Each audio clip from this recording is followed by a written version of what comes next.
Já vamos conversar com o Júlio Cancelier. Pois não, o Júlio Cancelier, que é secretário de Turismo de Pedras Grandes, o jornalista Júlio Cancelier, atendeu, já está lá, já estamos com a imagem dele no vídeo e vamos conversar sobre a viagem dele à Itália, onde ele teve contatos importantes na área do intercâmbio cultural, do intercâmbio turístico e também, claro, ele avalia o que se faz lá na Itália em termos de controle de cheias, em termos de prevenção contra cheias.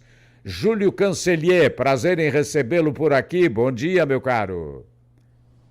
Muito bom dia, Danilo. Bom dia aos ouvintes da Rádio Litoral. Uma satisfação poder participar aqui diretamente da Itália, de Belluno, onde estou nesse momento, né? Agora por volta de 12h15, 5 horas de diferença, para acompanhar aqui uma programação bastante intensa que envolve o pacto de amizade entre a cidade de Pedras Grandes e a cidade de Belluno, na Itália. Mas com foco também, agora no domingo e na segunda-feira, num evento que vai acontecer, que são 60 anos da tragédia do Vajont, né? Uma grande enchente que houve aqui, uma grande tragédia, e que nos serve também de referência, né, para que devemos preservar e ter muitos alertas, aí, principalmente na nossa região aí de Tubarão, servida pelo Rio Tubarão.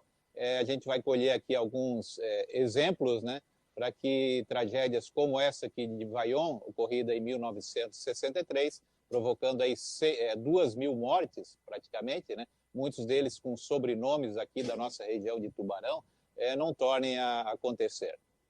Pois é, o Júlio, essa tragédia de Vajont, o que aconteceu depois da tragédia? O que foi feito? Uma grande barragem, é isso? Olha, na verdade, essa obra aqui foi considerada a maior obra de engenharia da Europa e uma das maiores do mundo, né? Uma barragem que inundou um pequeno riacho, né? Provocando aí uma grande quantidade de água, lá por volta de 1963, naquele dia 9 de outubro daquele ano, né? Uma montanha, né? Vamos considerar que nós estamos aí em Tubarão, e todas essas montanhas ao lado ali da Congonha, lá do São Martinho, Caruru, elas desabassem dentro do lago, né?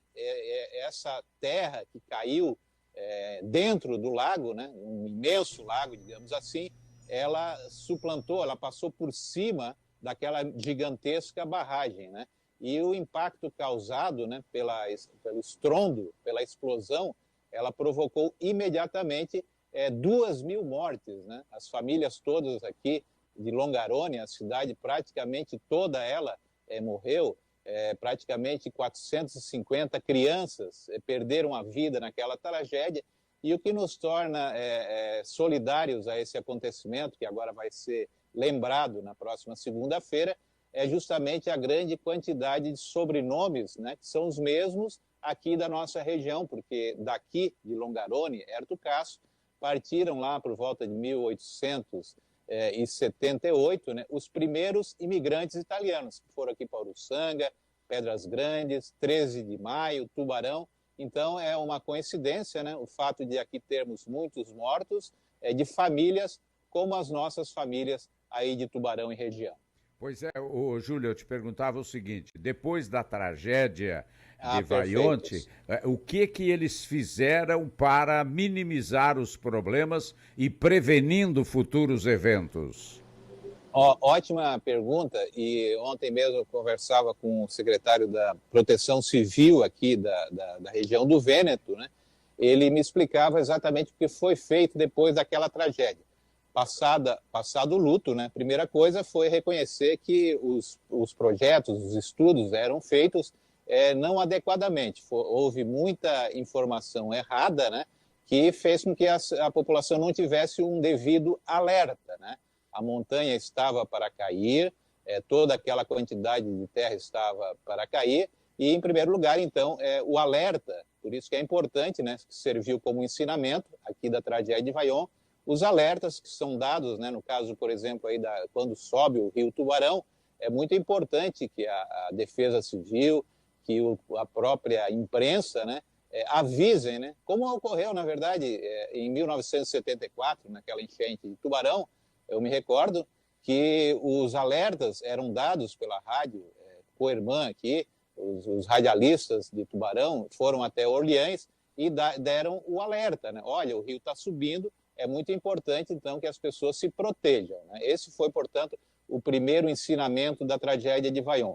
O segundo deles, que me parece também muito importante, é que obras como aquela, né, perigosas, com muito grau de risco, elas devem ser evitadas ou, no mínimo, terem que ser feitas de acordo com as normas, né, as normas ambientais, as normas de segurança, né, é o que, então, aqui o Vaion nos ensina, né, essa tragédia nos ensina, e é por isso que a gente também está aqui aproveitando, né, para que a gente possa também ter aí na nossa região, Pedras Grandes, que é uma cidade que é cortada pelo Rio Tubarão, que possa também, primeiro, evitar obras que coloquem em risco a população e, depois disso, estabelecer mecanismos, né, de alerta quando vai chover, tem uma enchente, né, como já é feito hoje, para que a população se proteja de eventuais catástrofes. O Júlio Cancellier, claro, você fala então que devemos ter toda a cautela possível quando se fala em construir barragem e tudo para evitar cheias no Rio Tubarão, para não cometermos falhas como essa que acabou causando todo esse prejuízo em Vaion, não é mesmo? Perfeitamente. Se cogitava algum tempo atrás, eu me lembro, né, a construção de algumas barragens grandes ali no Rio Tubarão, lá na região de Orleans, enfim, para conter o rio, né? Mas, felizmente, acredito eu, que não se trabalhou nesses projetos, né? As barragens realmente elas são perigosas, né? Elas têm que considerar muito o que existe no entorno dela, no caso aí os montes, né? A beira-rio, ela precisa ser muito levada em consideração. Por isso que os técnicos, especialistas, né, os engenheiros, eles trabalham muito, estudam muito as condições do terreno, né, para que tragédias não aconteçam. O nosso Rio Tubarão é um exemplo disso, né? Imagine nós se houvesse uma grande barragem em algum lugar e por qualquer circunstâncias, chuvas maiores, deslizamento das montanhas, toda essa quantidade de terra das montanhas caísse dentro dessa barragem, certamente ele provocaria uma catástrofe. E outra coisa que me chamou bastante atenção é que quando aconteceu essa tragédia aqui em 1963, né, a água, né, ela caiu em cima das pessoas, porque estava numa localidade maior, mas o que provocou as mortes imediatamente, ou seja, exatamente no instante, né, naquele horário, foi o estrondo, né, o impacto do som, o deslocamento de ar que causou, né, imagine uma onda de 250 metros de altura, né? Imagine uma quantidade de água equivalente aí a 260 milhões de caixas d'água, né? Nós temos uma caixa d'água em casa, tu imagina uma quantidade de água dessa dimensão. E a velocidade que ela se deslocou. Ela se deslocou do ponto onde estava armazenado, né? Ou seja, naquele lago artificial, até onde moravam as pessoas, a uma velocidade impressionante de 110 quilômetros por hora, né? Se fosse na BR-101, por exemplo, provavelmente já ia ser multada, porque estava numa velocidade, aquela quantidade de água explodindo, era uma velocidade muito impressionante, né? Essa, então, as características dessa tragédia do Vaion, ocorrida no dia 9 de outubro de 1963, e agora, né, na segunda-feira, vai se lembrar os 60 anos, né, com a presença, inclusive, do presidente da Itália, o Sérgio Mattarella. Vamos agora voltar para Belluno, onde você se encontra, consolidando, eu diria, este trabalho de aproximação de Pedras Grandes com as suas origens italianas. Aliás, é um bom momento para cumprimentar o amigo pela visão que Pedras Grandes oferece hoje, graças ao teu trabalho, do trabalho do prefeito Aguinaldo Felipe, né, pelo estímulo ao turismo. E claro que o amigo aproveita aproveita a estada em Belluno para buscar novos subsídios e para estreitar essa relação Pedras Grandes com a Itália, correto? Corretíssimo, Danilo. O prefeito Agnaldo Felipe, ele, desde que assumiu, ele estava fazendo um trabalho muito intenso na questão do turismo, né? Mas no turismo no sentido de projetar Pedras Grandes, atrair investimentos e gerar emprego aí para a população de Pedras Grandes. Ele, inclusive, estava para vir aqui ontem ele estava com um voo marcado, mais em virtude aí dos alertas de enchentes aí da nossa região sul. Ele optou, então, por permanecer na sua cidade, né, para acompanhar mais de perto eventuais casos de enchente. Mas o que nos traz efetivamente aqui a Belluno é confirmar o pacto de amizade com a cidade de Belluno, que é a capital aqui de toda essa região, dessa província, no norte da Itália, no Vêneto, né? Esse pacto de amizade entre Pedras Grandes e Belluno, que hoje vai ser à noite no encontro aqui com a comunidade brasileira, num local aqui de Belluno, né? Ele já está trazendo os primeiros resultados concretos. Digo isso porque firmaremos na noite de hoje um protocolo, um entendimento com a Escola de Gastronomia aqui da região do Vêneto, né? Para que a partir do início do ano que vem nós possamos oferecer gratuitamente aí em Pedras Grandes um curso de gastronomia italiana, ou seja, virão professores aqui da Itália, nós contaremos também com o suporte da Unesc, ali, de professores do curso de gastronomia, e vamos então lançar, como resultado dessa nossa viagem aqui à Itália, o primeiro curso de gastronomia típica italiana, gratuitamente, né, visando aí formar e especializar, né, o nosso pessoal lá de Pedras Grandes, que tem restaurante, tem pousadas, né, com o ensino de um curso de gastronomia italiana. Isso, com certeza, vai trazer muitos benefícios, né? As pessoas que forem, por exemplo, visitar Pedras Grandes vão ter a oportunidade de comer aquela comida italiana, muito bem feita, que é a característica da nossa região,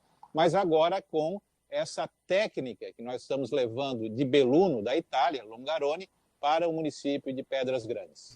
Agora, Júlio Cancellier, como é que você percebe na Itália a receptividade das pessoas? Naturalmente, principalmente autoridades, devem saber do trabalho que Pedras Grandes realiza, agora inclusive construindo a réplica da Torre de Pisa. Qual é a repercussão disso diretamente na Itália, Cancellier? Olha, nós temos aqui uma grande amizade com o povo aqui, sobretudo da região do Vêneto, né, aqui de Belluno, porque foi daqui que partiram esses nossos imigrantes, né, não só para Pedras Grandes, para a colônia de Azambuja, mas lá para Criciúma, Nova Veneza, Tubarão, 13 de Maio, Uruçanga, Orleans, enfim, todos esses nossos municípios, eles são originários da imigração italiana ocorrida naquele século. Por isso, aqui, quando a gente chega na Itália, a gente percebe um carinho muito grande dos italianos e a disposição de colaborar, né, de inclusive passar a sua tecnologia na fabricação aí de alimentos, da gastronomia. E nesse sentido, agora nós vamos receber no final desse mês já uma delegação de 16 italianos que vão para a nossa região, vão passar aí por Tubarão, vão passar por Imaruí, por Laguna, por Pedras Grandes, né? O que demonstra claramente que essa política do prefeito Agnaldo Felipe está trazendo divisas para o município, na medida que o pessoal que vai da Itália daqui para aí também consome aí, né? Fica nos hotéis, nos restaurantes, movimenta a nossa economia. Então nós estamos conseguindo, né? O prefeito Agnaldo Felipe está conseguindo muito bem atrair turistas internacionais aqui de Belluno, do Vêneto, para conhecer nossas belezas naturais, não só de Pedras Grandes, ressalto, né? O turista, quando nós procuramos atraí-lo, ele também vai em outras localidades, né? Vai aí em Tubarão visitar o Museu Ferroviário, vai lá em Laguna, né? Conhecer a terra de Anita Garibaldi, a Orleans no museu. Em todos os municípios a gente faz questão de que esses turistas, né, também movimentem um pouquinho da economia de cada cidade aí do sul de Santa Catarina. O retorno do amigo está previsto para quando? Eu permaneço aqui até segunda-feira, terça-feira pela manhã eu já volto, né? Vamos participar, digamos assim, do grande momento, que é segunda-feira agora, né? A programação aqui em Longarone, né? E em seguida eu já retorno a Pedras Grandes, né? Porque nos próximos dias, essa ou na próxima semana, nós já vamos lançar também a premiação e a entrega dos valores, né? São R$56 mil para os artistas aí de Pedras Grandes, né? Produtores culturais, de música, de teatro. Nós conseguimos uma verba também através da lei Paulo Gustavo, e vamos então entregar esses recursos. Aí o prefeito Agnaldo Felipe vai fazer a entrega desses recursos já agora na próxima semana. Por isso, a gente tem uma agenda bastante intensa agora no final do ano, né? Os últimos dias desse ano, e já trabalhando, né, no lançamento do primeiro curso de gastronomia típica italiana, que eu te convido aí para participar. Eu sei que tu gosta muito da comida italiana. Ok, o Júlio Cancellier, boa estada para o amigo aí em Belluno, e também um ótimo retorno e obrigado pela entrevista. Abraço forte. Agradeço profundamente a você, a produção aí do teu programa, muito boa, e conseguiu nos colocar aqui diretamente da Itália, né? Um abraço para o meu amigo particular, o vereador Tancredo, né? Que é também um entusiasta dessa questão do turismo, do desenvolvimento, da integração regional. E um abraço a todos os ouvintes aí da Rádio Litoral FM. Grande abraço. Abraço também. Bom dia, o Júlio. Lembrando que o Júlio está na Itália e agora, quando nós temos aqui 7h32, lá é exatamente 12h32, porque o fuso horário completando é 5 horas, não é, ô Cancellier? 5 horas aqui, 12h32. Valeu, então. Abraço forte, amigo. Na parte da tarde. Bom. Abraço forte. Até a próxima. Lembrando que o Júlio está na Itália e agora, quando nós temos aqui 7h32, lá é exatamente 12h32, porque o fuso horário completando é 5 horas, não é, ô Cancellier? 5 horas aqui, 12h32. Valeu, então. Abraço forte, amigo. Na parte da tarde. Bom. Abraço forte. Obrigado. Até a próxima. Muito obrigado, parabéns aí pelo trabalho. Tá bom, conversei com o Júlio Cancellier, secretário de Turismo de Pedras Grandes, fazendo, diga-se de passagem, um trabalho extraordinário na área de turismo, ele e o prefeito Agnaldo Felipe, do município de Pedras Grandes.